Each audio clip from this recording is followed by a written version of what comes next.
Perkenalkan terlebih dahulu, saya Senalingga Saputra. Di sini saya sebagai host di acara Sinergi Universitas Terbuka dengan Siamea Indonesia dalam menyiapkan entrepreneur muda melalui Sekolah Pencetak Wirausaha. Baik, untuk selanjutnya saya serahkan kepada Pak Raka selaku moderator. Silakan Pak Raka.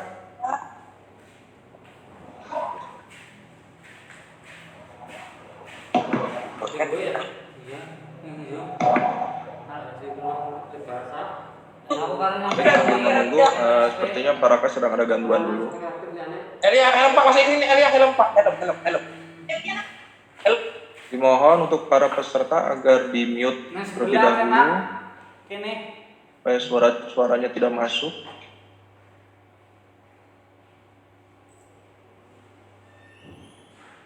Halo Mas Eri. Yes, Pak Raka sudah jelas Pak Raka? Ya, sudah jelas. Baik, dipersilakan waktu dan tempatnya Pak Raka sebagai moderator. Terima kasih. Baik, terima kasih. Assalamualaikum warahmatullahi wabarakatuh, Bapak dan Ibu guru serta semua yang hadir pada kesempatan kali ini. Terima kasih telah hadir di siang hari pada kesempatan kali ini. Semoga kita tetap semangat ya dan tetap sehat di tengah situasi pandemi seperti saat ini.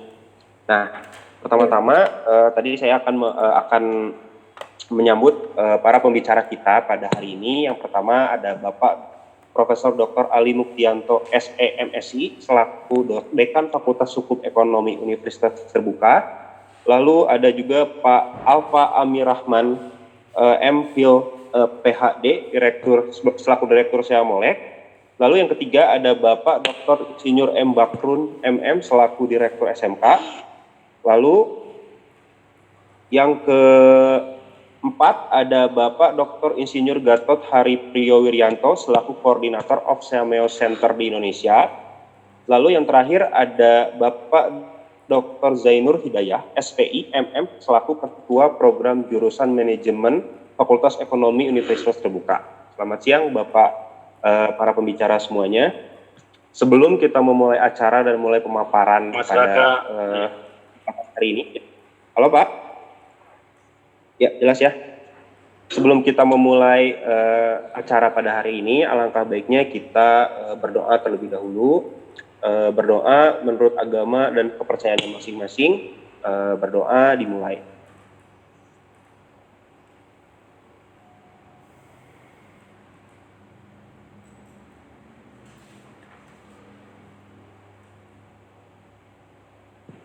Doa selesai. Terima kasih. Untuk mempersingkat waktu, mari kita akan mulai acara diskusi pada kesempatan kali ini. Kepada Bapak Profesor Dr. Ali Muktianto SEMSI selaku Dekan Fakultas Ekonomi Universitas Terbuka. Mohon maaf, dipersilakan Bapak. Baik, Mas Raka. Bismillahirrahmanirrahim. Assalamualaikum warahmatullahi wabarakatuh. Yang saya hormati, yang kami hormati, Pak Bahrun, Direktur SMK. Apa kabar Pak? Yang saya hormati, Pak Gatot, kabar? Kabar baik Pak. Terus tadi juga saya dengar tadi ada Pak Direktur Simolek ya. Ini alhamdulillah tetangga tapi kita jarang ketemu nih. Baik, Pak Dr. Nur, Kajur Manajemen UT, dan tentu saja teman-teman para kepala sekolah, para guru di SMK seluruh Indonesia yang alhamdulillah pada siang ini bisa bersama-sama dalam pertemuan siang ini. Dan tak lupa juga teman-teman semua yang tanpa mengurangi rasa hormat tidak bisa disebutkan satu persatu, namun tidak mengurangi kerinduan dan kebersamaan kita ini.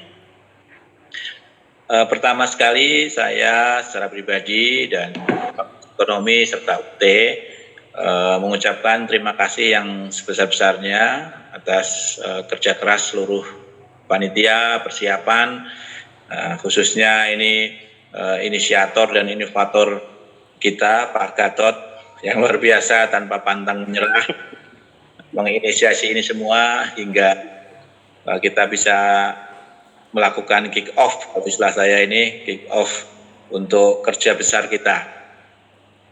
UT sangat berterima kasih menjadi bagian dari proses akselerasi khususnya dalam menciptakan para wirausahawan, para entrepreneur dan para champion ya di bidang masing-masing dalam usia yang mungkin relatif sangat muda, yang seimbang antara praktek dengan teori, sehingga kita semua insya Allah tidak lama, paling tidak 2 tahun dari sekarang kita sudah bisa melihat karya kita ini dengan munculnya para pebisnis-pebisnis baru yang kuat secara praktik, namun juga mantap secara keilmuan. Sebagai institusi yang sudah terbiasa dengan sistem jarak jauh, inisiasi ini menjadi sangat bermakna untuk kami karena kami memang fokus dalam pembelajaran terbuka dan jarak jauh yang menjangkau semua, yang tidak terbatas oleh waktu, kesempatan, tidak terbatas oleh usia. Siapapun bisa menikmati pendidikan tinggi tanpa harus meninggalkan aktivitas sehari-hari. Saya sangat berharap kerjasama kita yang melibatkan multi entity, multi organisasi, unit, baik di kementerian maupun di UT sendiri, ini menjadi sebuah karya kita bersama bahwa kalau kita ingin sesuatu kebaikan, kalau kita rancang dengan sebaik-baiknya, pantang menyerah akan segera terwujud. Nah, itu yang pertama. Yang kedua adalah tentu saja kami sangat bangga dengan teman-teman semua dari SMK, para kepala sekolah dan para aktivis khususnya di sekolah keguruan yang juga menyambut baik program ini dan menjadi kewajiban bagi kami semua khususnya di bawah koordinasi jurusan manajemen untuk bisa mewujudkan ini semua agar pelaksanaannya itu tetap baik tanpa mengurangi sedikit pun kualitas kaidah-kaidah akademik, pendidikan dan pembelajaran berkelanjutan.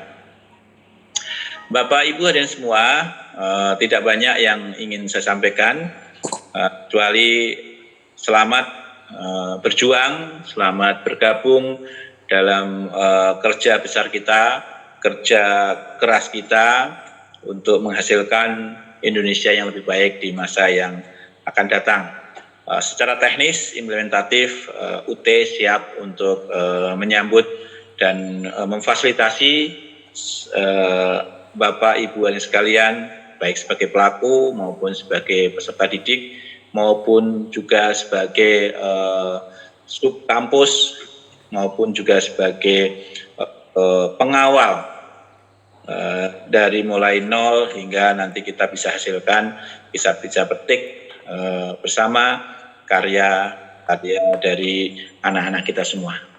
Terima kasih, selamat berjuang. Assalamualaikum warahmatullahi wabarakatuh. Waalaikumsalam warahmatullahi wabarakatuh. Terima kasih kepada Pak Ali yang telah memaparkan atau telah membuka kegiatan pada hari ini. Berhubung Pak Alfa sepertinya belum hadir, maka dari itu kita beralih ke pembicara yang kedua, yakni kepada yang terhormat Bapak Dr. Insinyur M. Bakrun MM selaku Direktur SMK. Tempat dan waktunya dipersilahkan.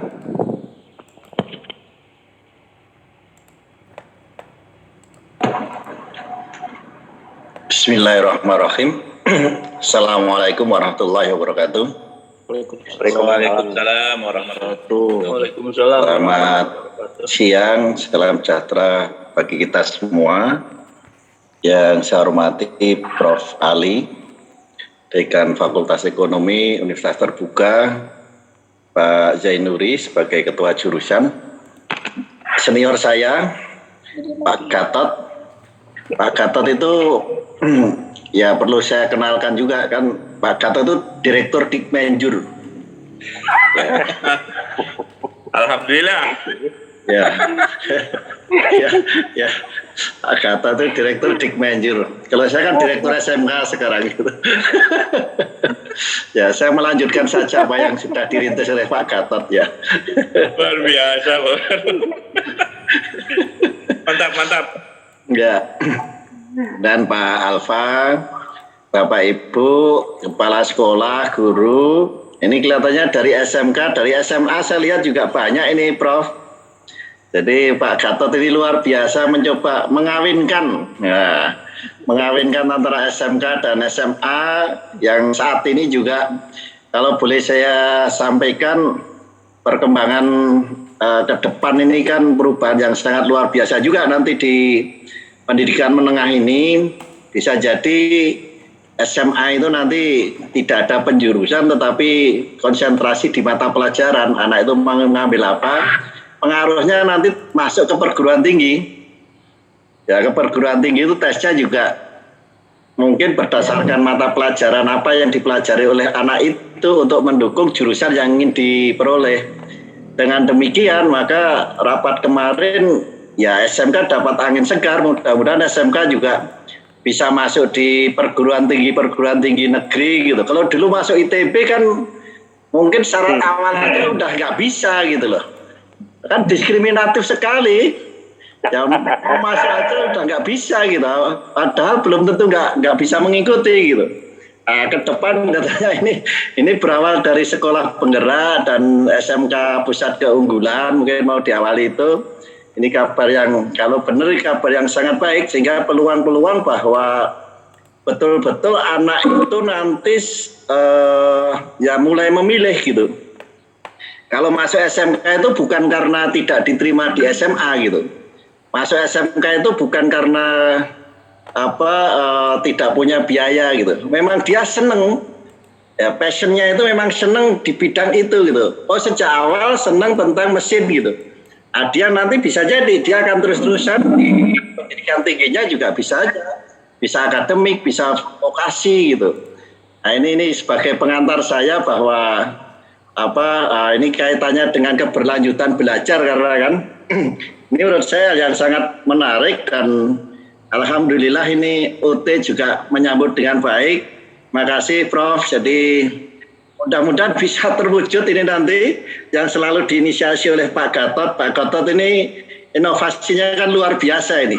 Mana yang bisa dilakukan pokoknya kan gitu ya. Ya jadi menurut saya yang sangat baik. Saya ada paparan tapi sebagai pengantar saja, pas apa enggak saya enggak tahu persis. Ya kita bicara tentang tadi kewirausahaan, kemudian nanti apa yang sudah kita lakukan bersama-sama dengan Pak Gatot, bersama-sama dengan ya Molek dalam pengembangan pendidikan kewirausahaan di sekolah menengah kejuruan beberapa tahun terakhir ini gitu. Nah, kalau kita tengok sebenarnya sih,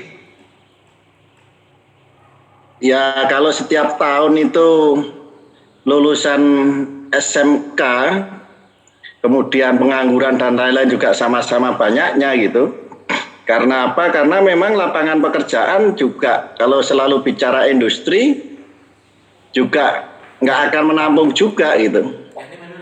Ya karena pertumbuhan industri tidak seimbang dengan pertumbuhan jumlah lulusan gitu.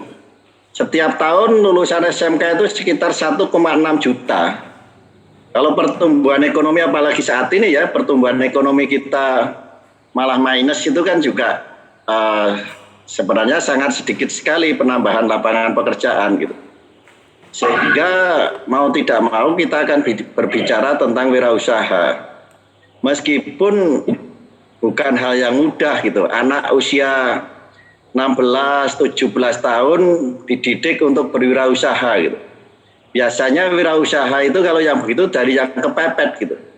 Jadi yang kira-kira dia karena ekonomi orang tua juga kurang sehingga dia melakukan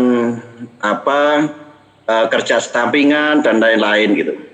Dengan anak seusia 16-17 tahun karena anak-anak segitu kan anak-anak baru untuk bermain gitu.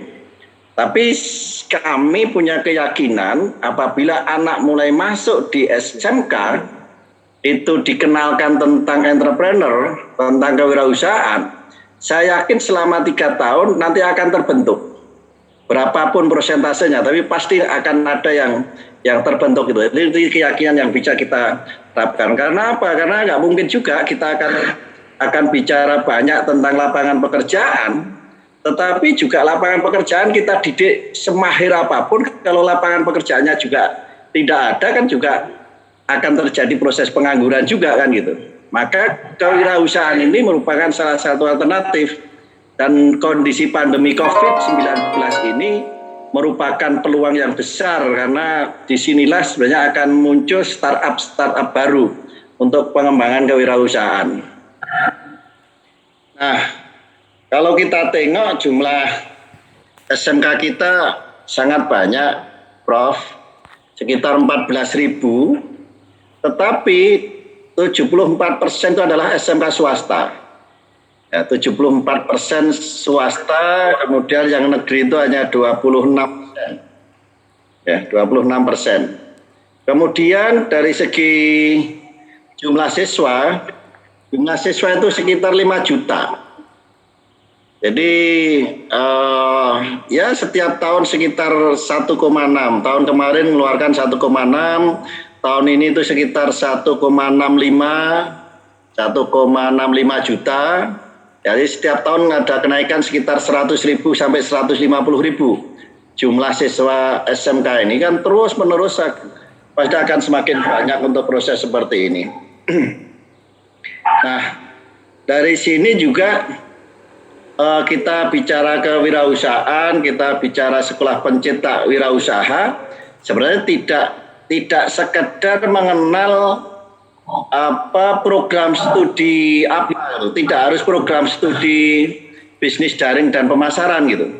Namun demikian adalah semua program keahlian pada dasarnya adalah punya potensi untuk berwirausaha, untuk memasarkan barang yang ada. Wirausaha juga berbagai macam jenis kelihatannya yang bisa kita kembangkan untuk berwirausaha itu. Sehingga semuanya juga mendapatkan pembelajaran untuk melakukan wirausaha. Namun demikian terus terang saja kalau boleh saya katakan yang menjadi wirausaha beneran juga belum banyak. Mungkin kalau dihitung 1% juga, kalau secara real juga belum ada. Kalau langsung lulus kemudian jadi wirausahawan. Tapi kalau lulus kemudian bekerja dan jadi wirausahawan, mungkin sekitar 3-4% lulusan SMK itu ada yang seperti itu. Tapi kalau yang lulus langsung memang belum begitu banyak. Harapannya adalah dengan program-program seperti ini, kita mendorong bahwa anak-anak kita pun setelah lulus itu mempunyai kemampuan untuk melakukan wirausaha. Harapan kita seperti itu. Kemudian kalau kita bicara dari segi legalitas ya, bahwa di dalam Undang-Undang Sistem Pendidikan Nasional dalam penjelasan pasal 15, pendidikan kejuruan, pendidikan menengah yang mempersiapkan peserta didik terutama untuk bekerja dalam bidang tertentu. Bekerja untuk dirinya sendiri maupun bekerja ke orang lain. Dalam arti kalau bekerja dalam dirinya sendiri itu adalah berwirausaha. Kemudian juga fungsi-fungsi yang ada di dalam ketenagaan, bahwa kepala sekolah pun itu merupakan kemampuan pengembangan kewirausahaan itu juga harus ada. Maka di SMK sekarang dinamakan pengembangan kepala sekolah itu diklatnya adalah peningkatan kapabilitas leadership dan kapabilitas kepala sekolah yang sinergi dengan industri. Dalam arti sebenarnya adalah kepala-kepala sekolah SMK itu juga mempunyai kemampuan untuk memanage. Dan kita namakan juga pelatihannya itu pelatihan CEO. Chief Executive Officer.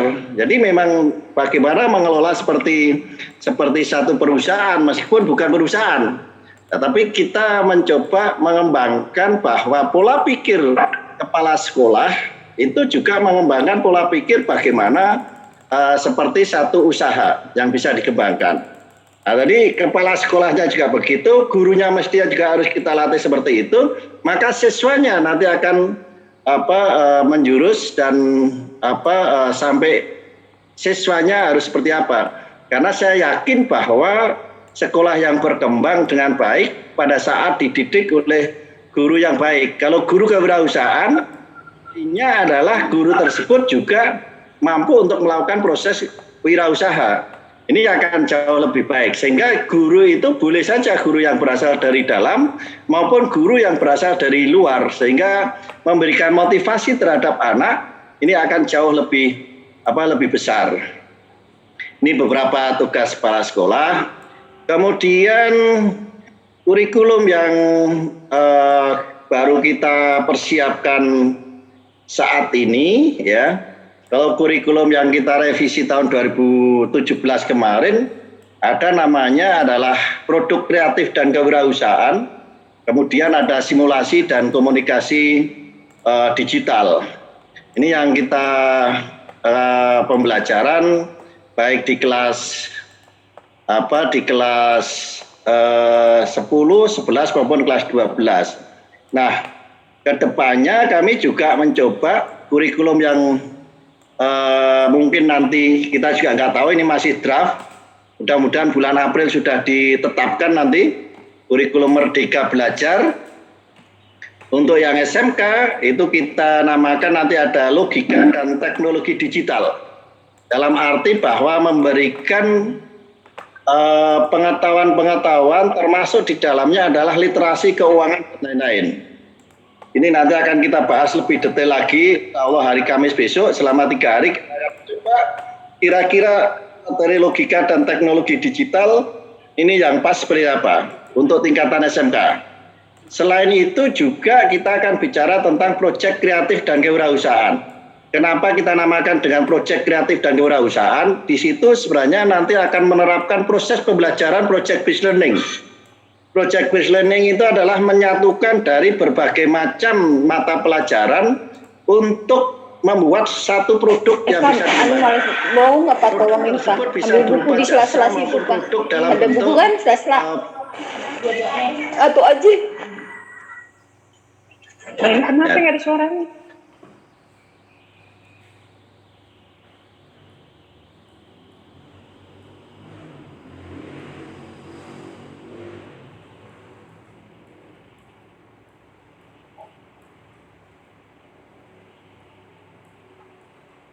Suara saya kedengaran?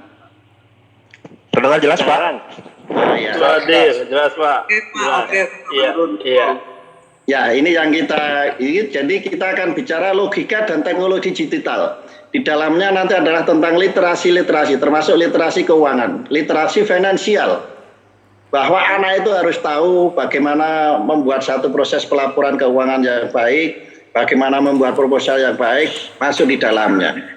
Di dalam proyek kreatif dan kewirausahaan itu merupakan gabungan dari semua mata pelajaran yang ada untuk membuat satu produk yang bisa dikembangkan. Maka nanti kalau kita gabungkan dengan sekolah pencipta wirausaha, harapan kami adalah apa yang dilakukan oleh anak-anak di dalam program sekolah pencipta wirausaha ini ada kaitannya dengan program keahlian yang ada di sekolah itu. Namun demikian kalau itu agak berbeda juga tidak ada masalah, tapi saya sebenarnya lebih cenderung selama masih bisa itu adalah sangat berkaitan dengan program keahlian yang ada di sekolahnya itu. Harapannya adalah sehingga mata pelajaran proyek kreatif dan kewirausahaan itu terjadi hal yang nyambung dalam pengembangannya, ya. Jadi nyambung.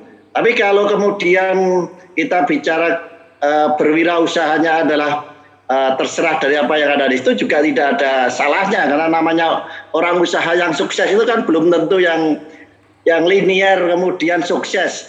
Kalau kita sudah bicara tentang usaha itu kan yang peluang paling banyak yang mana kan gitu. Itu yang paling penting. Kemudian juga kita perkuat kurikulum yang akan datang untuk mendukung dan nanti juga mendukung di dalam penciptaan wirausaha itu adalah pengembangan karakter dan budaya kerja berbasis profil pelajar Pancasila. Jadi di sini pengembangan karakter, kejujuran, tangguh dan lain-lain, saya kira ini akan sangat bermanfaat pada saat kita bicara tentang wirausaha.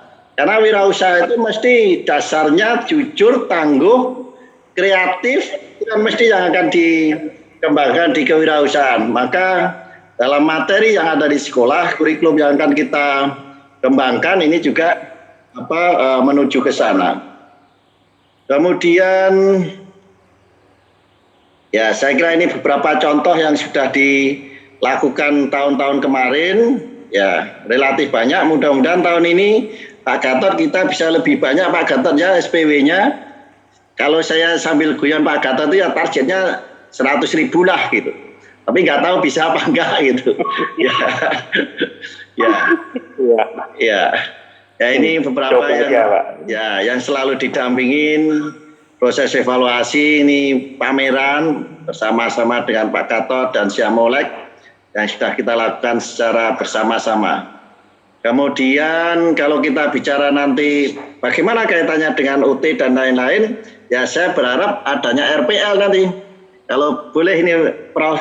Jadi kira-kira kalau anak ini sukses diakui berapa sih sebenarnya gitu.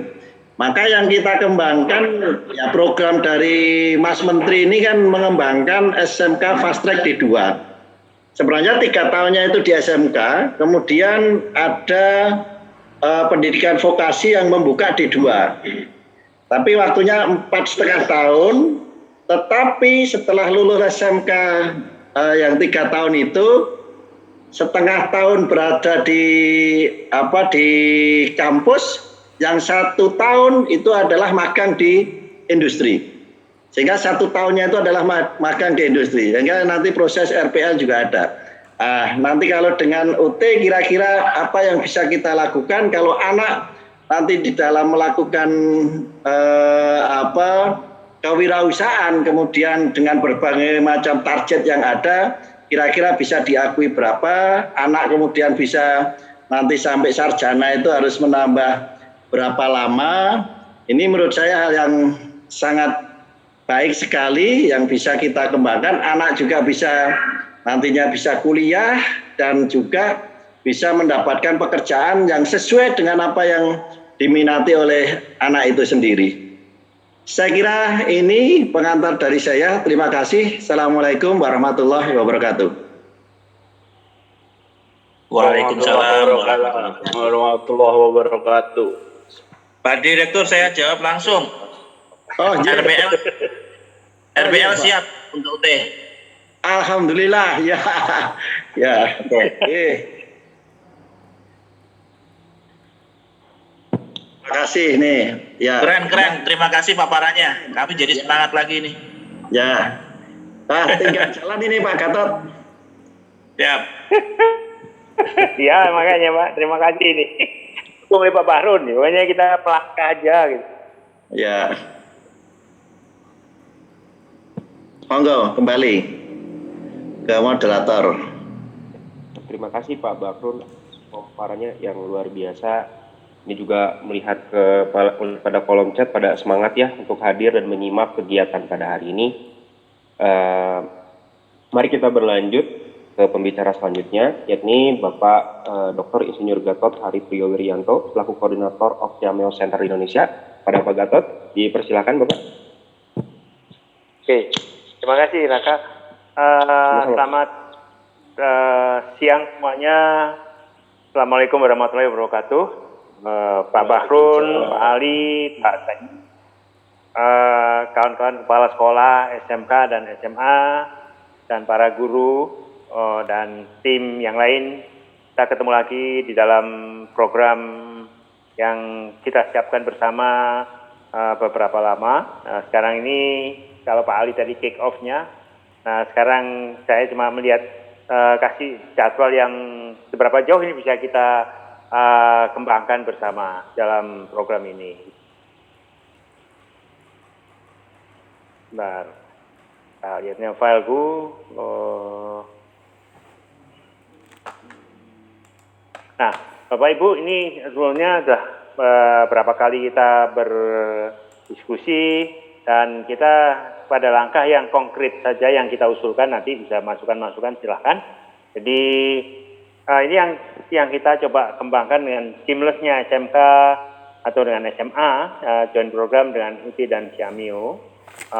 Jadi kita akan selalu memakai AQRF, jadi Asian Quality Reference Framework, yang sampai 8 level, yang dimana sekarang dengan tourism sudah digalakkan. Sekarang kita coba masuk dengan entrepreneur, di mana anak-anak itu sendiri, kelompok-kelompok yang tadi Pak Bahrun bilang 2-3% itu coba kita fasilitasi, tetap berbisnis, tapi dia juga dapat sarjana terapan karena bisnisnya dia. Karena passion itu hal yang perlu dicari dan dikembangkan bersama.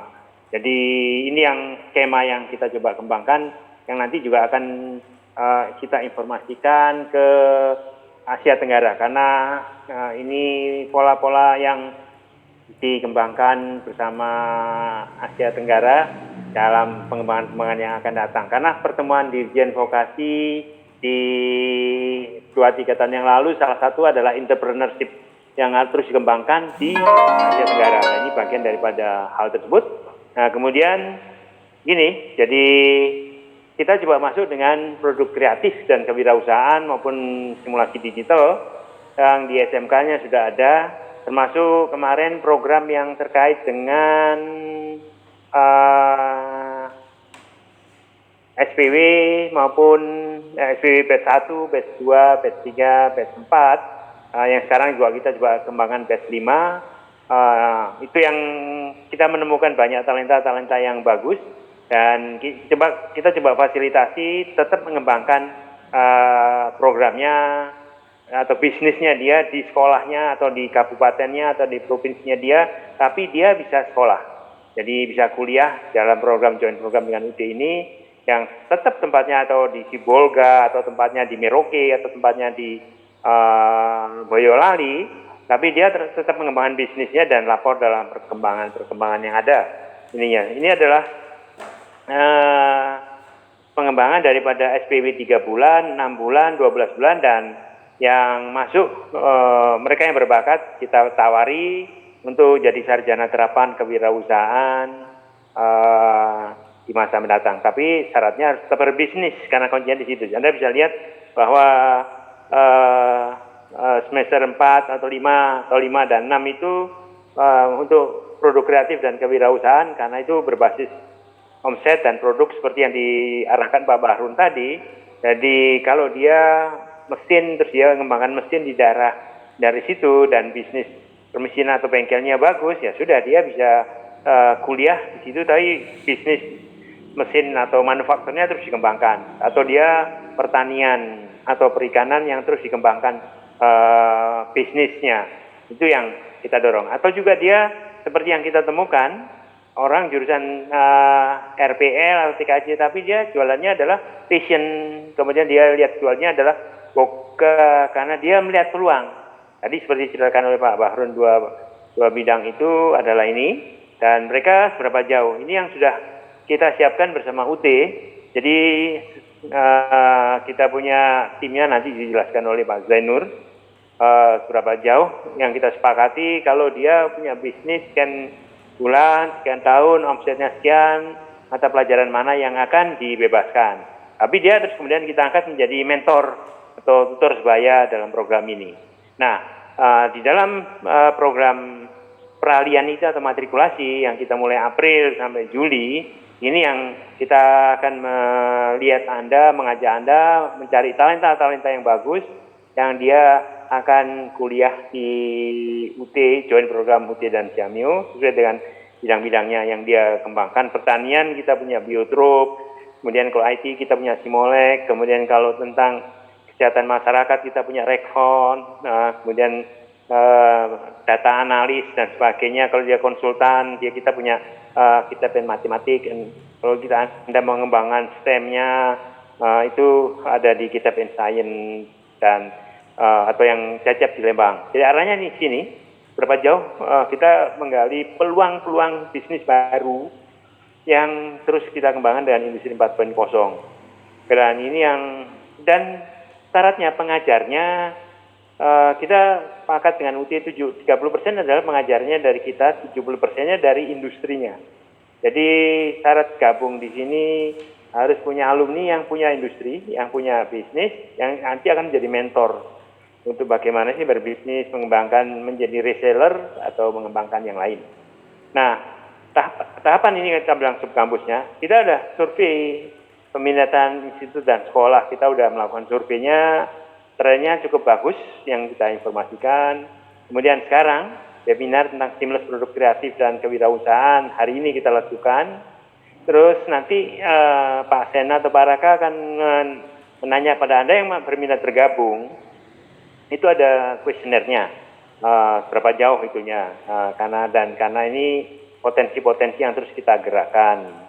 Dan trainingnya akan kita lakukan hanya training pendek membahas detail apa sih hak dan kewajibannya, peluangnya bagaimana, promosinya bagaimana, dan sebagainya. Dalam 1 minggu ini, minggu depan, kita sepakat buat program bersama yang ditantangani oleh semua, dan kemudian juga nanti diketahui oleh Pak Bahrun. Karena ini suatu upaya-upaya menciptakan entrepreneur baru gitu kan. Tapi training guru atau asisten pengampu di subkampus itu akan kita konsolidasikan apa yang harus dilakukan, bagaimana pengembangannya dan sebagainya secara detail. Kemudian dari sekolah Anda tolong survei peminat kelas 12 ataupun alumni yang mau gabung dengan program ini, itu harus disurvei. Ya, apakah 5 atau 10 atau 20 yang mau masuk join program ini, fine. Tapi kan Anda pasti punya alumni yang bekerja di sekitar situ. Yang dia punya bengkel, dia punya toko, dia punya apapun juga, itu juga disurvei mau nggak gabung dengan program ini. Artinya dia tetap bisa kuliah, tapi mengembangkan bisnis dia. Dan kita akan punya tim yang akan mengevaluasi RPL kita. Dan RPL itu yang nanti dijelaskan Pak Zainur, itu untuk melihat, kamu udah lulus sekian SKS, kita anggap sekian SKS lulus, tapi syaratnya juga harus jadi mentor untuk adik-adik kelasnya atau siapa yang mau bergabung dengan bisnis dia untuk jadi reseller atau belajar ilmu-ilmu yang terkait. Jadi itu salah satu yang harus kita lakukan. Nah, kemudian kelima, kita juga harus melihat bila ada potensi calon juragan atau calon mahasiswa, dibuat kesepakatan lebih lanjut ininya. Jadi kesepakatan, ternyata ada alumni yang mau sekolah, ada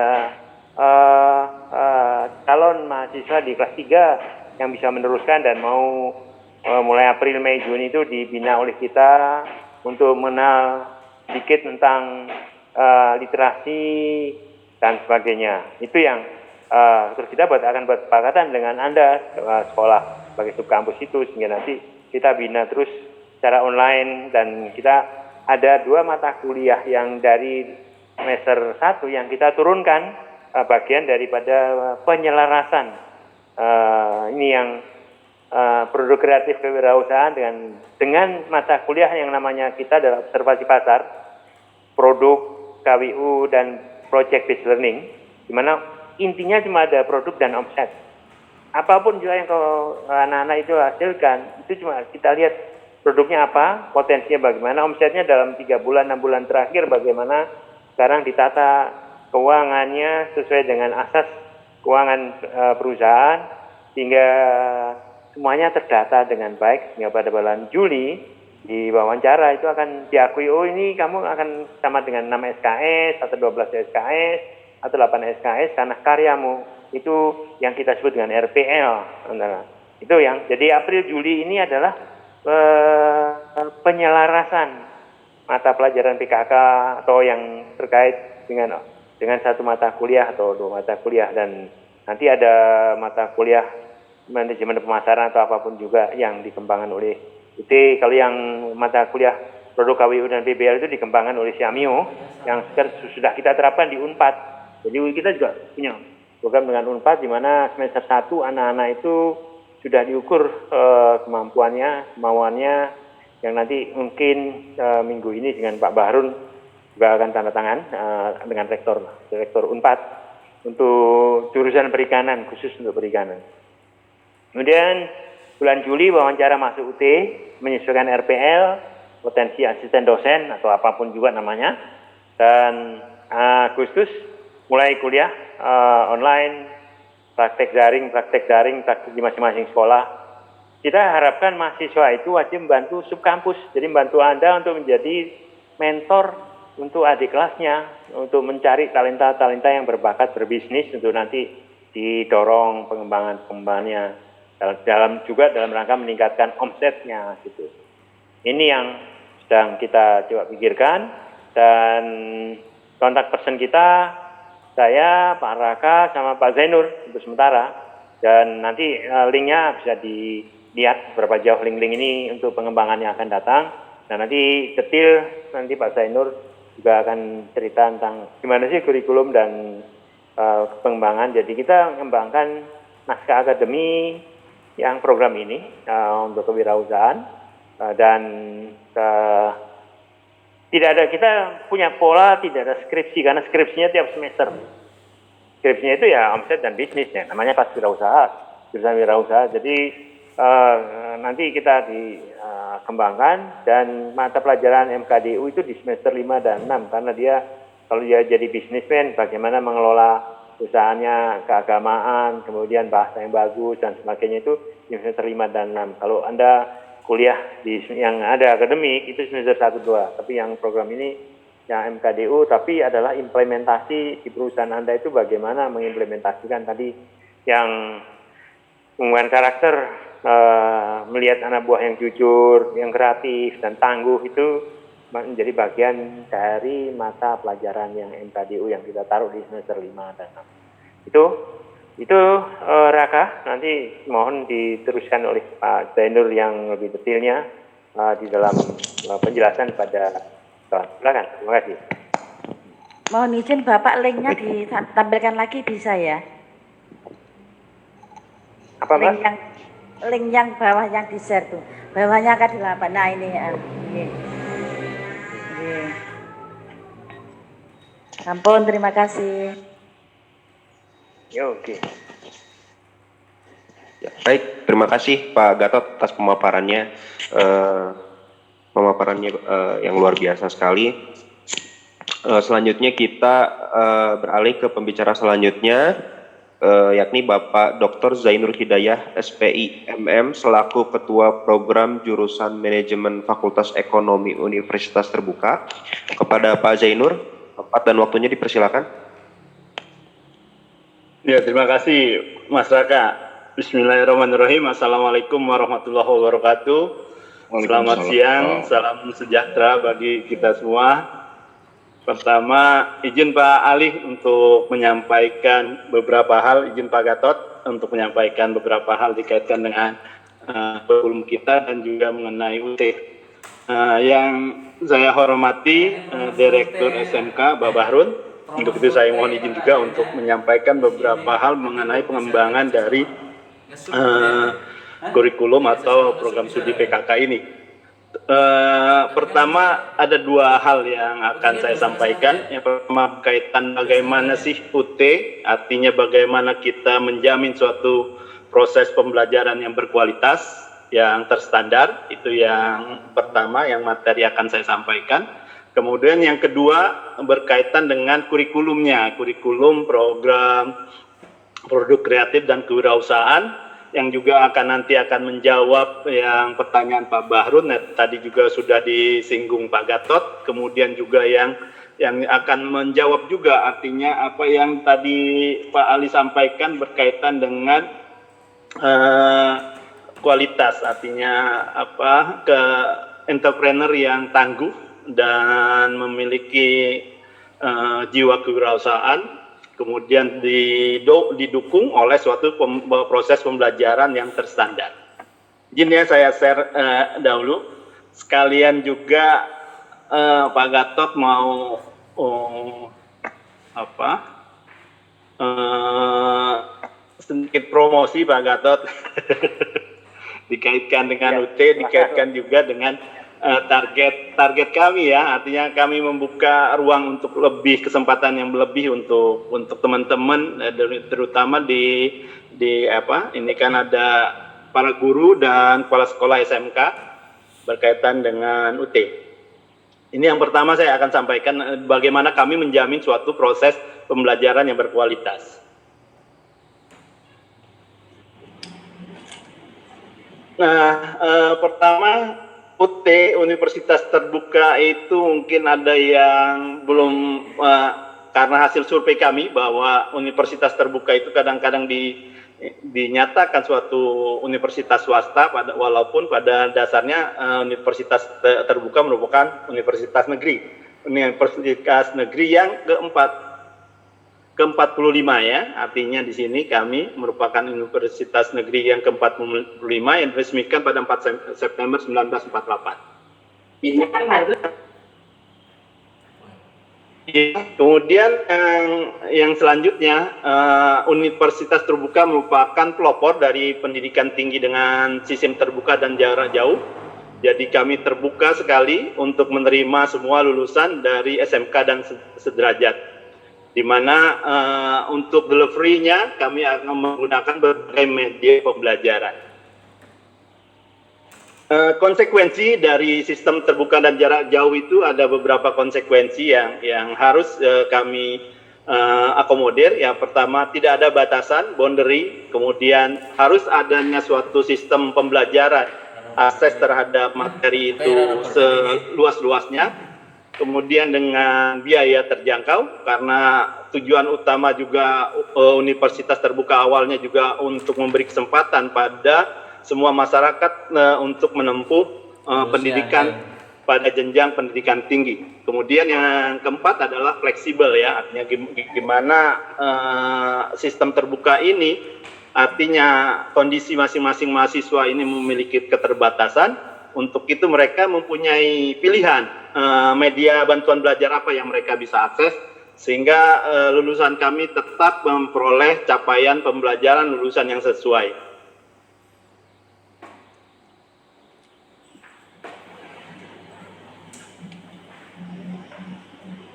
Nah, ini yang juga artinya konsekuensi dari terbuka dan jarak jauh itu.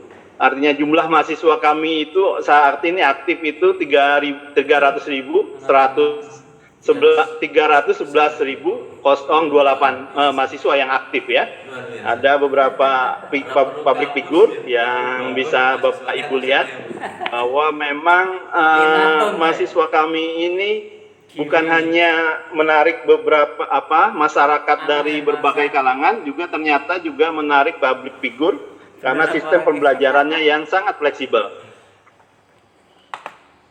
Kemudian ini artinya yang juga Bapak Ibu perlu ketahui bahwa dalam mendukung suatu sistem pelajaran berkualitas, kami itu menyediakan berbagai layanan bantuan belajar yang dimana nantinya ya, artinya nanti maksud kami menjelaskan ini juga artinya nanti kesiapan, artinya posisi Bapak Ibu selaku subkampus dari bagian dari UT selaku subkampus dalam penyelenggaraan program studi produk kreatif dan kewirausahaan ini. Artinya kami itu ada di semua provinsi dengan 39 UPBJJ. Ini adalah sentra layanan kami, artinya nanti berbagai bantuan layanan juga seperti subkampus ini harus berkoordinasi dengan UPBJJ. Nah, sebenarnya harapan kemarin juga kami meminta rekan-rekan UPBJJ untuk dapat bergabung pada kegiatan ini.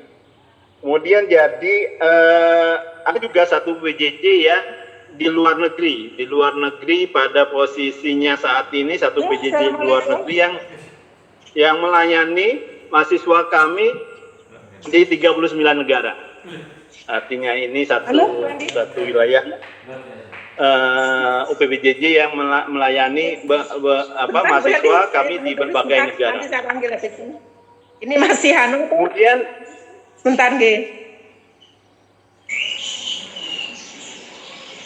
Bagaimana kami menjamin suatu proses pembelajaran yang berkualitas? Nah, itu salah satunya kami menerapkan sistem penjaminan kualitas yang saat ini didukung ya, baik internal dan eksternal. Ya, satu ICDI, kemudian ISO, kemudian artinya yang eksternal juga secara nasional adalah BAN PT. Ini jadi kami mengutamakan suatu sistem yang dapat menggaransi atau menstandarisasi seluruh proses pembelajaran yang kami lakukan. Ya, nantinya apapun yang tadi Pak Gatot sampaikan berkaitan dengan bagaimana sih mengenai asisten. Nah, asisten yang akan digunakan sebagai membantu proses delivery pembelajaran di subkampus. Nah, ini juga artinya kita harus mempunyai kriteria-kriteria yang khusus yang akan kita tetapkan, sehingga pada seluruh posisi, artinya di setiap penyelenggaraan pembelajaran di masing-masing wilayah subkampus itu adanya suatu standarisasi proses yang sama. Nah, ini artinya dalam menjamin kualitas tersebut ada 3 hal yang kami tekankan. Yang pertama sistem penjaminan kualitas, kemudian pemanfaatan teknologi informasi dan komunikasi, dan kemitraan. Nah, ini yang nantinya juga bagian dari hubungan kita atau kami sama Siameo dalam menyelenggarakan pendidikan PKK ini dengan Bapak Ibu selaku subkampusnya. Itu yang kami nyatakan kemitraannya yang akan kita bangun seperti apa.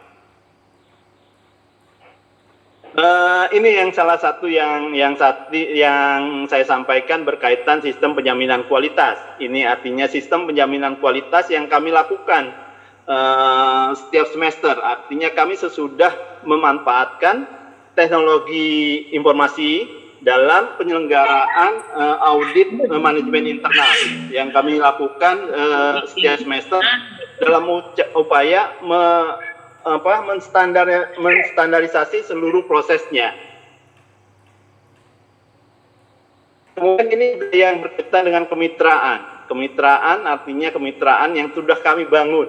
Artinya kemitraan yang sudah kami bangun dalam mendukung proses pembelajaran di universitas terbuka, termasuk di Fakultas Ekonomi dan jurusan Manajemen. Nah, ini yang sentral layanan UT, peta layanan UPJJ kami. Kemudian yang saya selanjutnya saya sampaikan, di samping UPJJ itu hanya ada 39. Nah, posisi UPJJ yang 39 ini kurang mampu untuk menjangkau seluruh mahasiswa kami yang kalau standarisasi kami itu kami itu harus menyampai pada tingkat kecamatan. Nah, untuk itu kami membuka ruang untuk bekerja sama bermitra, satu pada Salut, Sentral Layanan Universitas Terbuka, kemudian ada lagi Pokjar. Pokjar ini kelompok belajar. Ini bisa bersifat mandiri dikelola oleh mahasiswa ataupun memang swasta yang menyelenggarakannya. Jadi nanti ya artinya yang subkampus itu akan kita kaji pada posisi dia sebagai Pokjar ataupun sentral layanan UT gitu ya. Itu yang maksud kami menyampaikan ini di awal, sehingga posisi Bapak Ibu nanti selaku mitra kami itu juga sudah memiliki standarisasi pedoman pelaksanaannya. Kemudian di mana kami menjamin suatu proses pembelajaran yang berkualitas. Nah, ini juga yang akan membedakan kami dengan universitas konvensional, di mana kami memiliki berbagai unit dan berbagai media bantuan belajar. Di mana misalnya P2M2 itu pusat pengembangan multimedia yang akan mengembangkan bahan ajar non cetak, artinya suplemen pembelajaran. Kemudian Puslaba ini yang akan membantu mendistribusikan bahan ajar kami sehingga menjamin seluruh mahasiswa kami memperoleh bahan ajar tepat pada waktunya. Kemudian juga ada e-book store. E-book store ini juga memberi kesempatan karena kami punya berbagai skema untuk pilihan bagi mahasiswa, ada skema mengenai sistem paket, ada non paket. Artinya begitu dia non paket, silakan mengorder bukunya melalui e-book.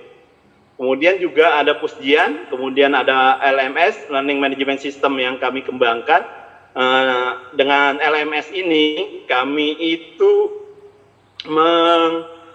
mereport, artinya melihat seluruh aktivitas pembelajaran yang dilakukan oleh semua mahasiswa. Jadi dengan posisi seperti ini, kami menjamin ya, artinya bahwa aktivitas dari tutor selaku penyampai materi dan penuntun dalam pencapaian mata kuliah, pencapaian pembelajaran mata kuliah itu aktivitasnya terrecord. Begitu juga mahasiswa. Dengan sistem seperti ini terrecord dalam suatu LMS, kami bisa men-trace-nya kembali berbagai aktivitas dan bila ada hal-hal yang tidak berkenan terjadi pada suatu kelas. Gitu ya. Kemudian Swaka ini bagian dari sumber pembelajaran terbuka universitas terbuka. Artinya di sini OER kita yang kami siapkan di sini mahasiswa, dosen ataupun halayak masyarakat bisa mengakses seluruh sumber belajar, baik berupa buku, modul maupun juga jurnal. Nah ini juga artinya saya sampaikan bagaimana kami menjamin suatu proses pengembangan materi ujian yang dikembangkan oleh Pusdian. Jadi di sini Bapak Ibu lihat bahwa proses pengembangan soal ujian itu juga terstandar ya. Kami kembangkan kisi-kisi dan juga melalui proses penelaahan dan finalisasi, dan semua dilakukan melalui jaringan.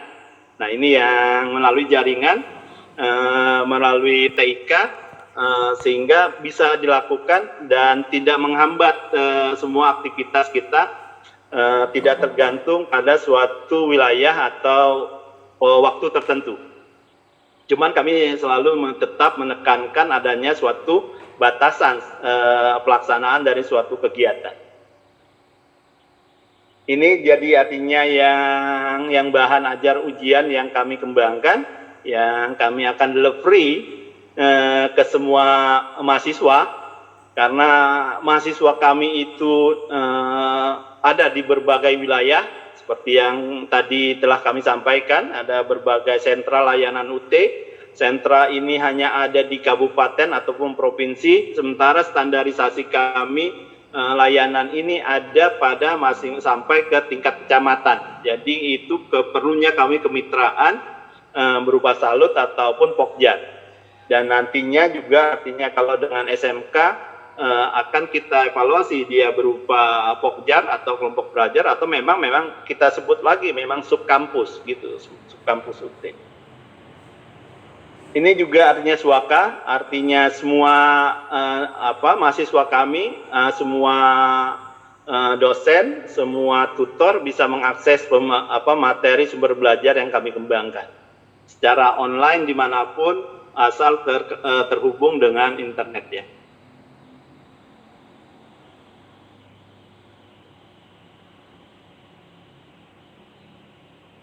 Nah ini yang salah satunya yang juga mungkin sedikit saya jelaskan mengenai proses pembelajaran kami yang juga nantinya berkaitan dengan proses pembelajaran di PKK ya, program studi PKK, bahwa memang durasi pertemuannya tetap mengikuti sistem yang ada saat ini. Untuk jenjang pendidikan sarjana itu kami lakukan dengan bantuan belajar selama 2 bulan. Di sini Bapak Ibu bisa lihat bahwa semua prosesnya dilakukan secara online ya, dan bisa ada yang berupa sinkronus, ada yang membuka juga non sinkronus. Kemudian dilihat juga artinya semua bahan ajar harus kami sampaikan ke semua mahasiswa. Kemudian ada jenis mata kuliah ya, ada mata kuliah praktik, mata kuliah berpraktik, dan mata kuliah yang tidak berpraktik. Nah, ini ada suatu macamnya berkaitan dengan nanti proses evaluasi hasil akhirnya. Nanti seperti yang Pak Gatot sampaikan tadi mengenai produk program studi PKK ini akan berkaitan dengan evaluasinya secara portofolio, ya, artinya berkaitan dengan unjuk kerja gitu ya, artinya berkaitan dengan unjuk kerja, dan ini juga harus kami akomodir dalam sistem kami sehingga seluruh proses pembelajaran yang mengevaluasi suatu hasil evaluasi secara unjuk kerja itu terrecord dengan baik gitu ya.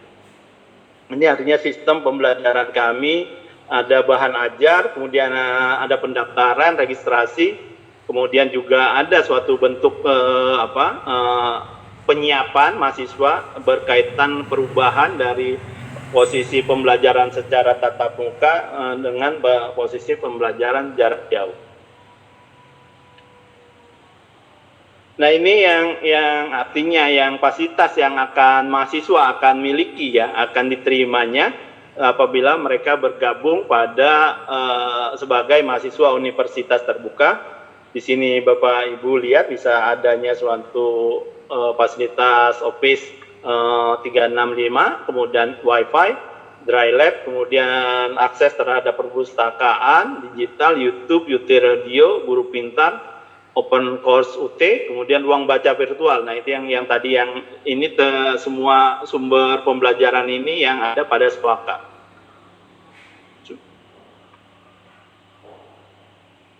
Kemudian juga memang kami juga menyediakan suatu program beasiswa yang SNPTN, KIP, PPA, dan CSL. Kemudian ini registrasi secara online dan di UPJJ juga. Ini juga kontak Halo kami, artinya hotline UT ini, Halo UT juga merupakan bagian services kami dalam membantu menangani seluruh permasalahan mahasiswa. Artinya bila mahasiswa mengalami kendala dikaitkan dengan pelaksanaan pembelajaran ataupun ada problem lainnya, silakan hubungi Halo UT. Demikian yang satu materi berkaitan dengan UT. Yang selanjutnya saya berpindah akan menyampaikan berkaitan dengan produk kreatif dan kewirausahaan.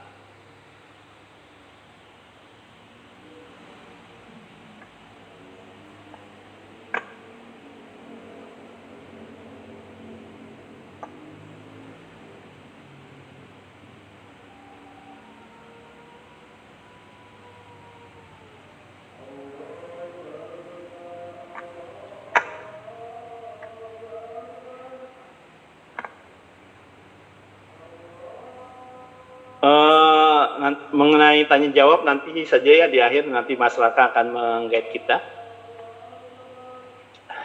Ya, sesi tanya jawab nanti setelah Pak Zainur memaparkan materi ya, Bapak Ibu semua. Ya, ini dilanjut, artinya Pak, dikaitkan kurikulum yang kami kembangkan bersama Siameo. Di sini kita mempunyai visi dan misi suatu program studi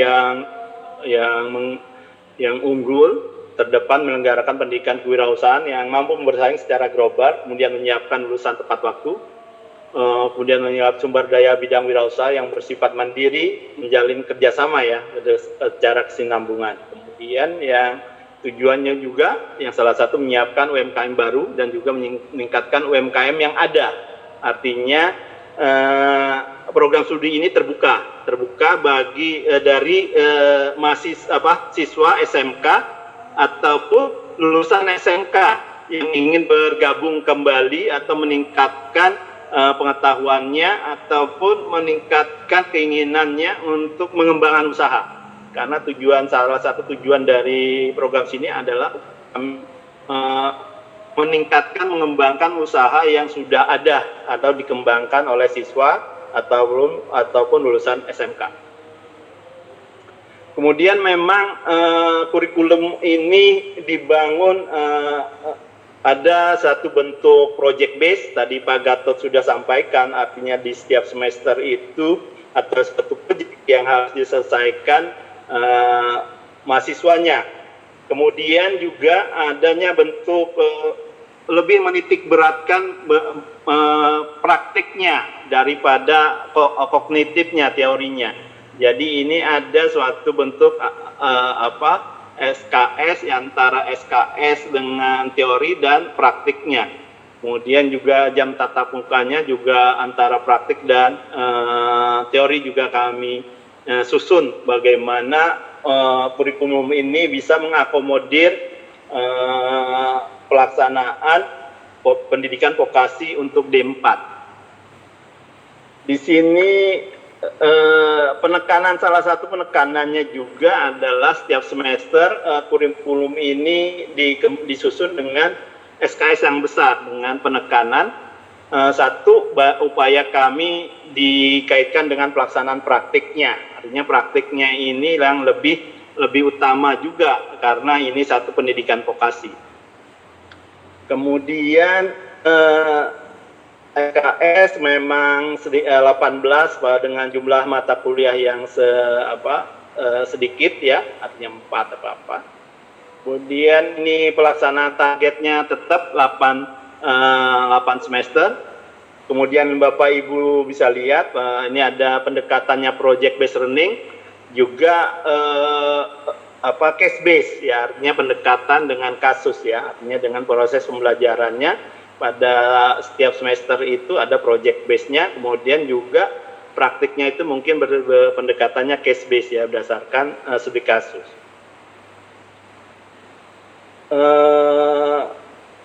Tadi yang penekanan Pak Direktur bahwa berkaitan bagaimana sih menciptakan wirausaha yang tangguh berkaitan dengan karakter. Nah, di sini juga kami juga mengembangkan suatu mata kuliah entrepreneur ya, leadership, kemudian inovasi dan kreativitas teknologi baru. Jadi akomodir terhadap literasi 4.0 itu sudah terakomodir pada kurikulum ini. Terutama berkaitan dengan kerjasama kami dengan Siameo.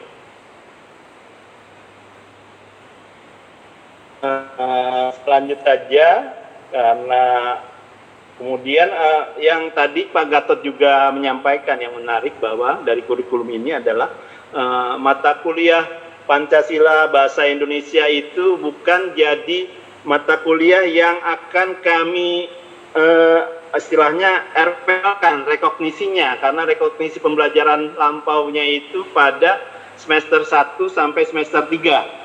Nanti ada berkaitan dengan bagaimana sih pengakuan kami terhadap hasil pembelajaran, rekognisi pembelajaran lampaunya.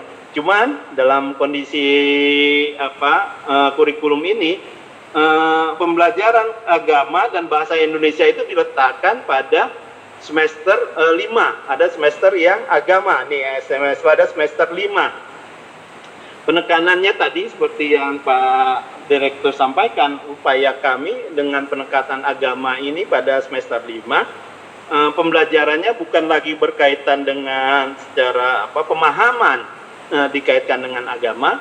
Jadi pada penekanan penerapannya, bagaimana agama ini, agama Pancasila ini diterapkan suatu dalam bentuk suatu bisnis. Bagaimana sih kita bisnis yang beretika? Bagaimana sih kita bisnis yang jujur? Nah, ini yang penekanannya, sehingga agama Pancasila itu tidak diletakkan pada semester awal. Itu pemikiran awalnya. Ini bahasa Indonesia malah ada di semester 6, malah Pancasila ada di semester 6. Nah, itu yang penekanan yang kami lakukan. Nah, ternyata sejalan dengan tadi Pak Direktur sampaikan. Artinya yang diupayakan itu bagaimana membangun wirausaha yang memiliki jiwa Pancasila, kemudian kejujuran secara agama dalam menerapkan agama dan Pancasila, sehingga usahanya itu bisa berkah lah, artinya dalam arti usaha yang memiliki mencerminkan keindonesiaannya, mencerminkan pemahamannya dikaitkan dengan agama yang dianut. Ya, lanjut. Nah, ini yang tadi yang mengenai PBL, project based learning. Nah, ini yang juga sudah kami diskusikan sama Pak Gatot, kemudian juga berkenan dengan teman-teman dari kewirausahaan lainnya, bagaimana setiap semester itu kami suatu bentuk proyek, dan setiap tahun itu apa sih upayanya, proyek apa sih yang bungkusnya. Jadi misalnya pada semester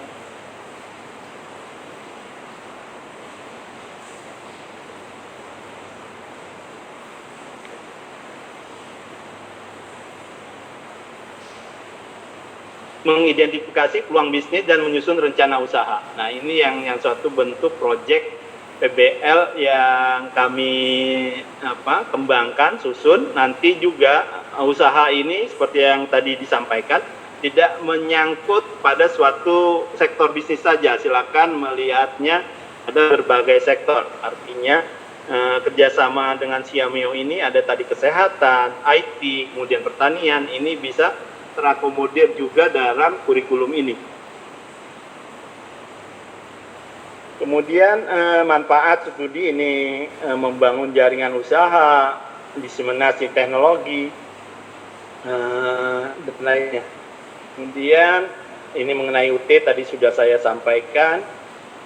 Ini juga analisis berkaitan dengan kewirausahaan, program studi produk kreatif dan kewirausahaan yang disusun.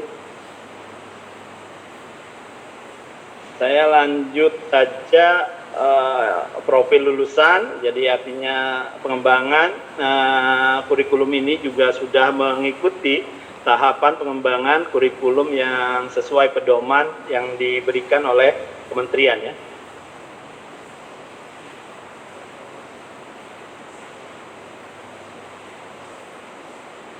Nah, ini yang rekognisi pembelajaran lampaunya juga artinya menjawab tadi yang Pak Direktur. Kemudian artinya rekognisi pembelajaran lampaunya ini kami ada beberapa hal yang perlu kami pikirkan dalam menyusun pembelajaran lampau ini sehingga bisa mengakomodir semua kendala, keterbatasan dari semua mahasiswa dan ketersebaran calon mahasiswa yang akan mengikuti program studi ini. Artinya kita harus melihat ketersebaran mahasiswa, jumlah peserta.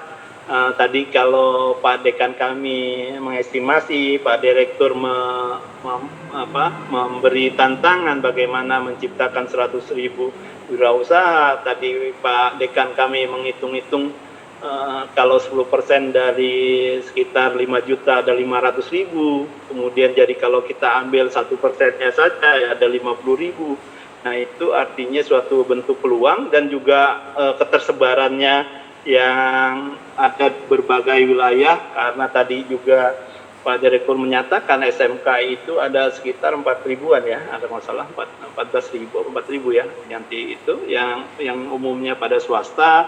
Nah, itu jadi pertimbangan kami dalam menyusun RPL. Kemudian yang utama RPL juga adalah kriterianya, cara mengukur dan menilainya, dan dokumen yang diperlukan, ya. Artinya yang ini yang kita pertimbangkan dari hasil kondisi tersebut. Jadi kita akan menyusun RPL-nya itu pertama akan berkaitan dengan omset. Artinya omset yang dihasilkan oleh calon mahasiswa atau baik yang masih di SMK ataupun sudah lulus dari SMK. Jadi berapa sih omsetnya?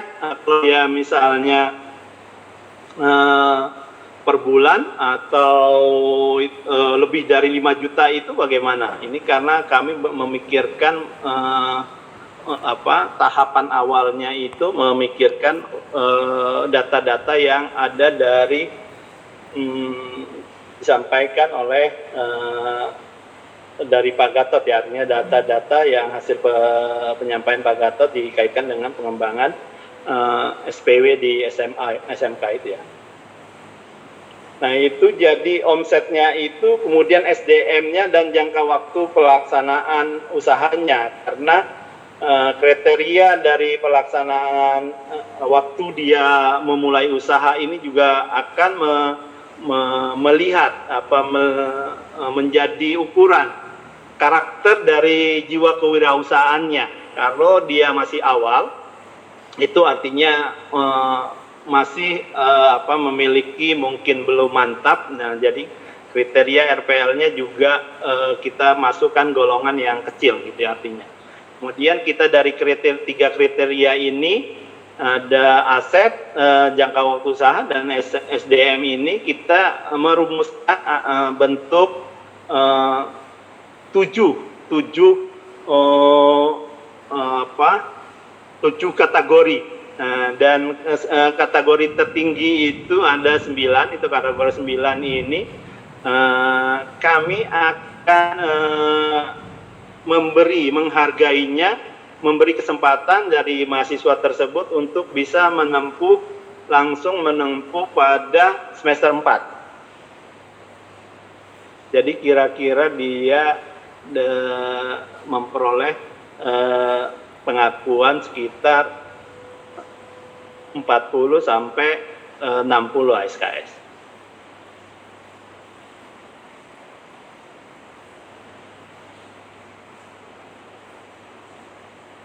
Kemudian tadi yang Pak Gatot memang penekanannya tetap, artinya penekanan dikaitkan dengan pengukurannya berkaitan dengan usaha yang dihasilkan. Nah, ini juga artinya sistemnya, yang ukuran utamanya bagaimana usaha yang mereka tekuni dalam mengikuti program studi ini dapat terus berlanjut dan berkembang gitu, goalnya itu yang penekanan dari kurikulum dan program studi PKK ini. Itu saja Mas Raka yang dapat saya sampaikan. Terima kasih waktunya. Selanjutnya saya kembalikan ke Mas Raka. Baik, terima kasih Pak Zainur atas pemaparannya mengenai rencana program studi kewirausahaan dari Universitas Terbuka ini dengan menggait beberapa subkampus ya. Ada juga beberapa subkampus yang memang sudah berkomitmen untuk mengikuti program yang diselenggarakan oleh Universitas Terbuka dan juga oleh Seameo. Mungkin Bapak Ibu, para peserta semuanya, ada yang mau ditanyakan kepada para narasumber kita? Bisa raise hand atau langsung di-unmute saja.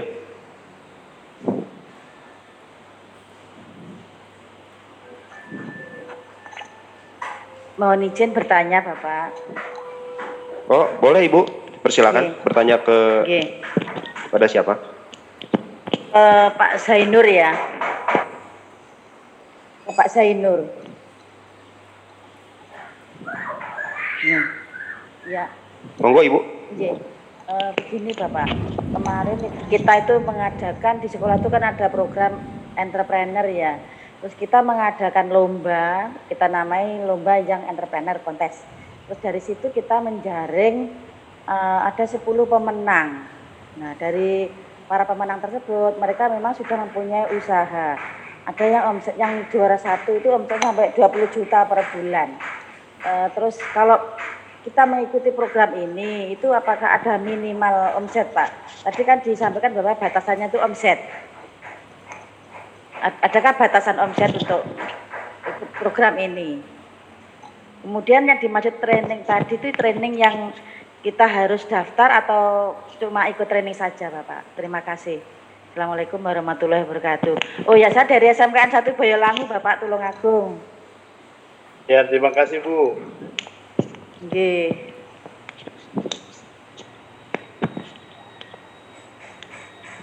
Mas Raka, gimana? Mungkin langsung? Ya, langsung dijawab aja boleh Pak? Ya, izin lu Mas Raka. Mungkin yang berkaitan dengan training, yang training itu nanti mungkin Pak Gatot akan menambahkan. Yang mengenai RPL ini ya, artinya RPL-nya itu memang penekankan kami aset ya, jumlah omset ya, omsetnya. Kemudian yang tertinggi itu kan lebih dari 5 juta. Artinya yang 20 juta itu juga akan dihitung lebih dari 5 juta. Kemudian yang minimalnya itu memang upaya yang utama ya, artinya untuk sebagai calon mahasiswa program studi ini, kriteria pertamanya itu sudah memiliki usaha. Ya, Kita nggak tadi ya, artinya nggak melihat upayanya kalau udah memiliki usaha itu ya diharapkan sudah punya suatu reguler pendapatan, walaupun nanti kita nilainya juga akan nilainya kan sangat fluktuatif sekali ya. Masing-masing usaha itu kan punya ragamnya, kemudian juga dikaitkan dengan durasi pelaksanaan usaha itu ada peaknya, ada musimnya, dan ada juga yang berkaitan dengan usaha yang pendapatannya lagi menurun. Nah itu juga artinya jadi kriterianya, kriteria utamanya Bu, artinya memiliki usaha, memiliki usaha, karena goalnya untuk mahasiswa ini dapat meneruskan usaha dan mengembangkan usahanya. Goalnya itu mereka jadi wirausaha yang berkembang dan terus melanjutkan usahanya gitu. Mengenai trainingnya itu mungkin nanti Pak Gatot ya ada yang akan ditambahkan. Ada dua hal yang berkaitan mungkin trainingnya, yang mungkin pengenalan sistem dan juga ada suatu desain training yang kami memang bicarakan. Bagaimana sih upaya kita mulai dari sekarang itu, yang tadi Pak Gatot itu April Juli itu mencoba mengintervensi itu juga dalam upaya matrikulasi ataupun juga melihat kembali program yang kami jalankan, dikaitkan dengan upaya kami untuk terlibat di awal dalam pengembangan wirausaha selama siswa tersebut masih melanjutkan studi di SMK. Ini ada hasil diskusinya kemarin itu ada dua materi yang dari UT, mungkin juga ada dua materi dari Siameo. Hasil diskusi kemarin itu materi yang dari UT yang penekanannya satu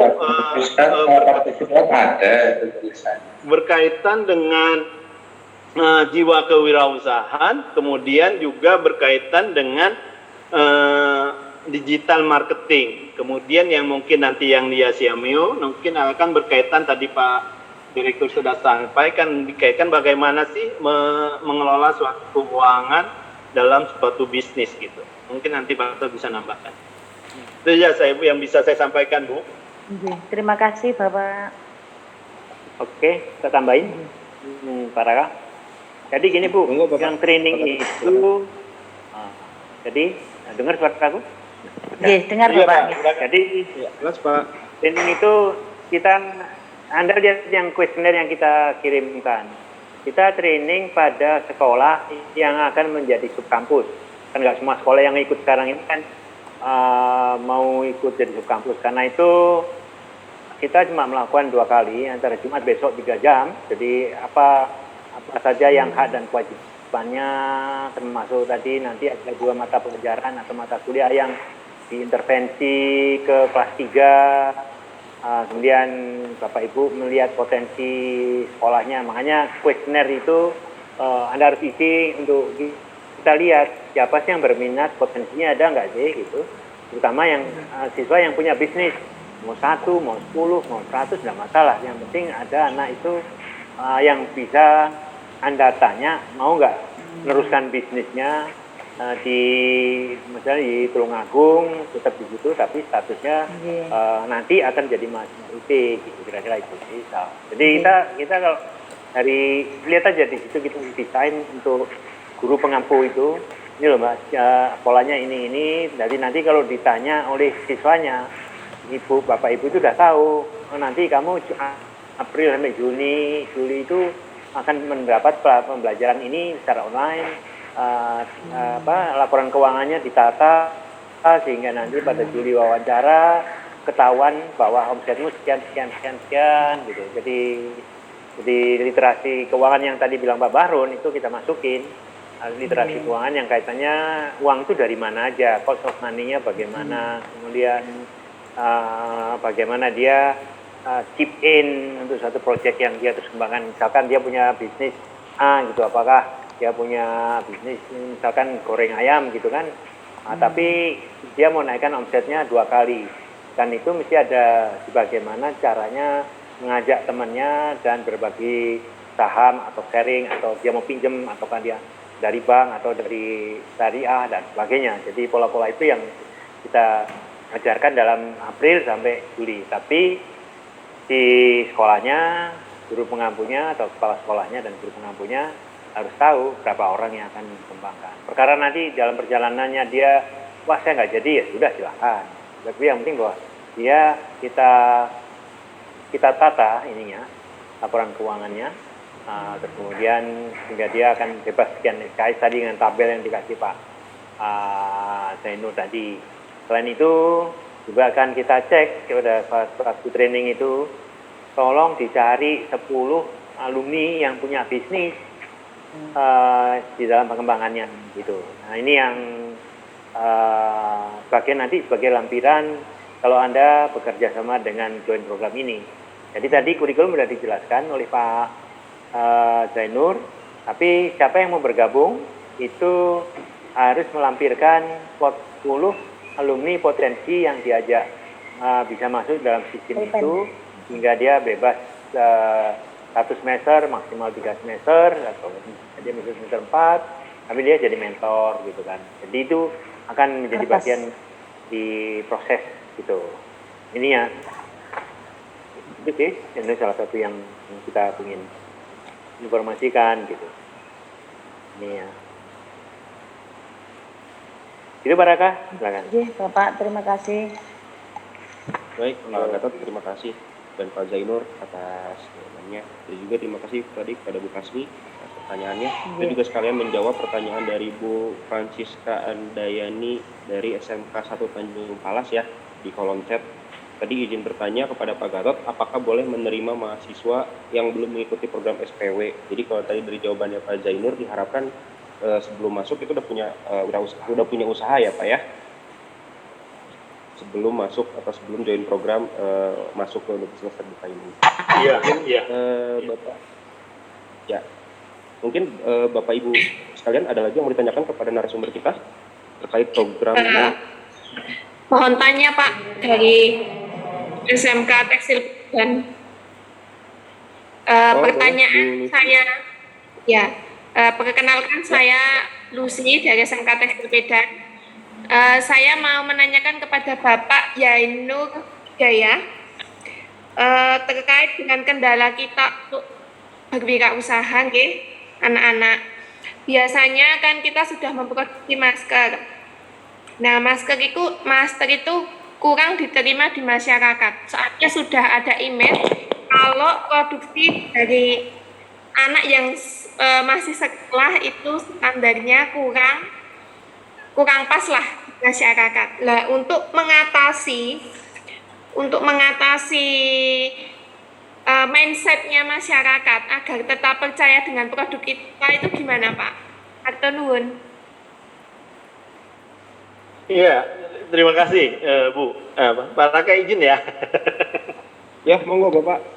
Ya tadi sebenarnya menarik sekali, artinya tadi Pak Direktur, kemudian Pak Dekan, kemudian Pak Gatot sampaikan, artinya bahwa usaha ini yang utama itu kan harus kita lihat ya, artinya satu peluangnya itu dikaitkan sebenarnya apa sih yang dibutuhkan masyarakat, kemudian juga harus kita lihat melihat kembali apa sih yang kita mampu ya, artinya dalam hal jangan sampai hanya berkaitan dengan pasarnya, tetapi tidak melihat dari sisi potensinya.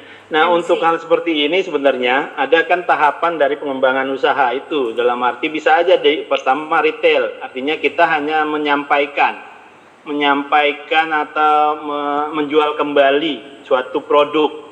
Nah, ini memang tahapannya, ini juga bagian dari upaya kami yang kami diskusikan dalam pengembangan kurikulum ini.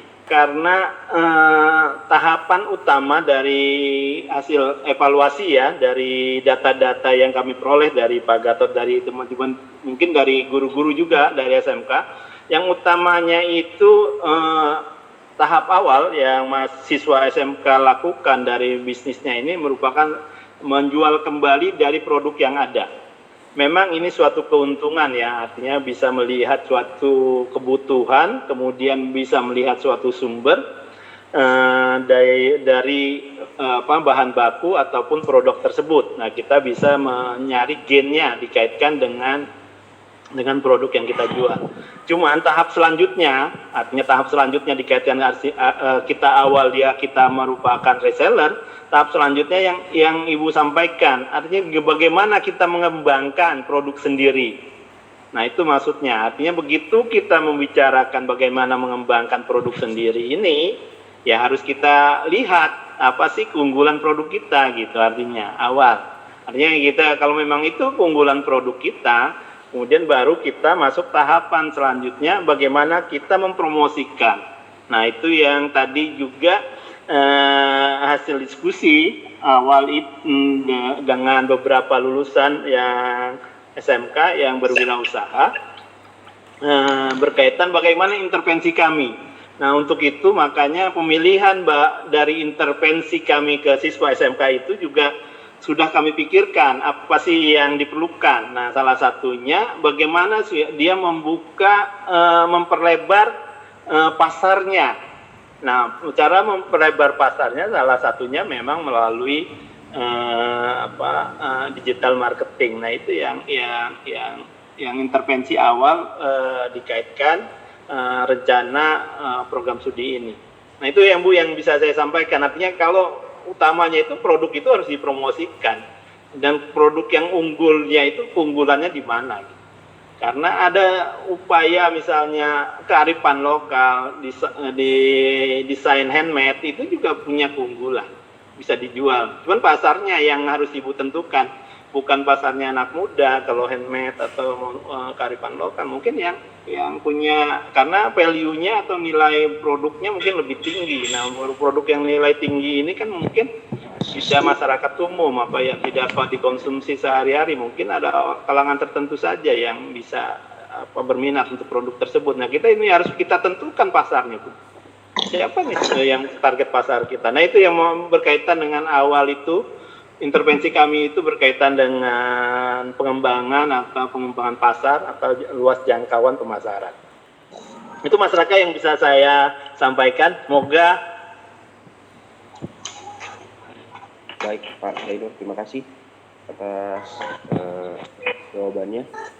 Terus pada Bu, ada yang ditanyakan lagi? Assalamualaikum, Pak. Waalaikumsalam. Mau izin bertanya, Pak?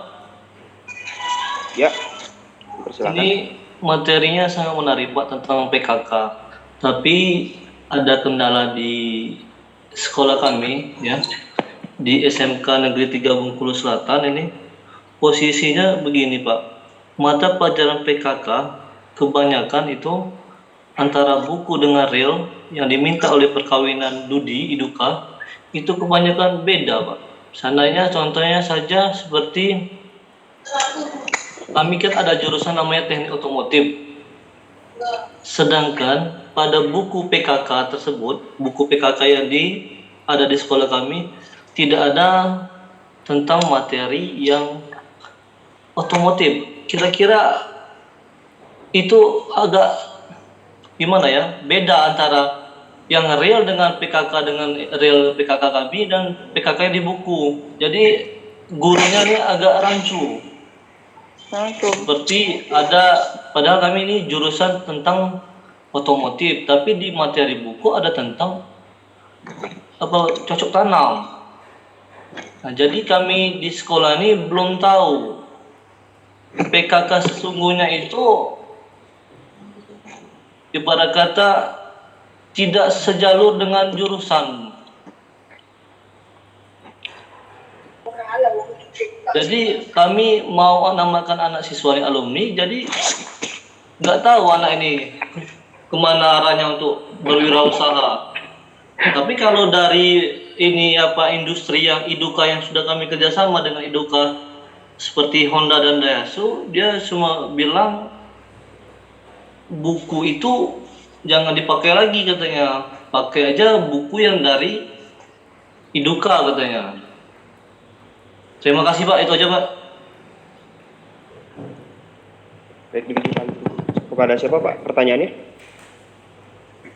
Belum tahu Pak dengan siapa Pak. Atau mungkin Pak Gatot atau Pak Bahrun mungkin ada mau menjawab Pak? Silakan.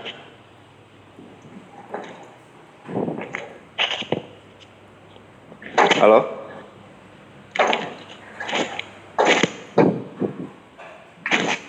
Halo, Pak Gatot.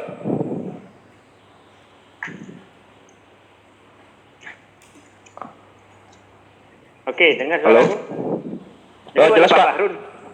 Ya, Pak Bahrun. Ya, Ada Pak Bahrun, silakan Pak Bahrun. Pak Bahrun, monggo waktu dan tempat dipersilakan.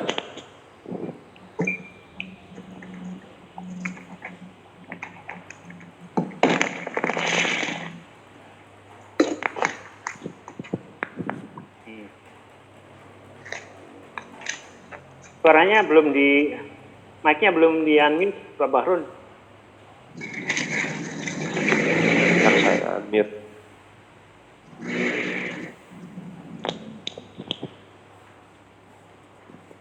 Halo, Pak Bahrun. Nice. Tak nangis. Masih di unmute Pak, sepertinya Pak. Oke. Jadi gini, memang IKK itu tergantung dari gurunya. Gurunya itu kreatif enggak gitu, menurut saya ya. Jadi kalau jurusannya otomotif ya dia harus cari di internet yang gurunya juga banyak. Itu pertanian, kalau ambil pertanian cuma logik berpikirnya aja, deltanya itu contoh sebetulnya. Jadi itu salah satunya. Tadi kan arahnya Pak Baru juga kalau bisa linier bagus. Tapi kalau nggak ada ya lihat peluang yang ada. Contohnya di Cimahi yang kemarin juara besar itu di bawahnya Bu Tresi kalau nggak salah itu anaknya jurusannya TKJ atau RPR jualannya poker. Tapi omsetnya 18 juta per bulan. Nah itu anak itulah yang melihat peluang dia kelilingnya atau dia optimalkan ini. Jadi kakak itu tergantung dari gurunya. Kalau gurunya proaktif, dia akan mencari sumber-sumbernya dari internet. Internet itu banyak sekali sumbernya. Ya tinggal anaknya harus bertanya kepada gurunya. Betul kata Iduka, pakai data yang terbaru, pakai buku yang terbaru yang ada di sekarang saat ini ada di masyarakat. Makanya program ini dorong siswa-siswa itu untuk tetap berkarya di kota kabupatennya sambil membantu guru-guru PKK itu bahwa ini loh yang perkembangan terakhir ada begini, ada pulang ini begini. Jadi pengalaman dari Kaltara atau pengalaman dari Malang atau dari Banyuwangi yang sesuai dengan bidang otomotif itu bisa di-sharing. Oh di sana itu otomotif untuk penjualan spare part atau perbaikan unsur tertentu itu bagus, tapi bisa juga ditiru di Bengkulu contohnya. Itu ini sebetulnya kreativitas dari gurunya dan anaknya itu yang harus proaktif gitu. Yang menurut saya sih itu. Pak Bahrun mau nambahkan?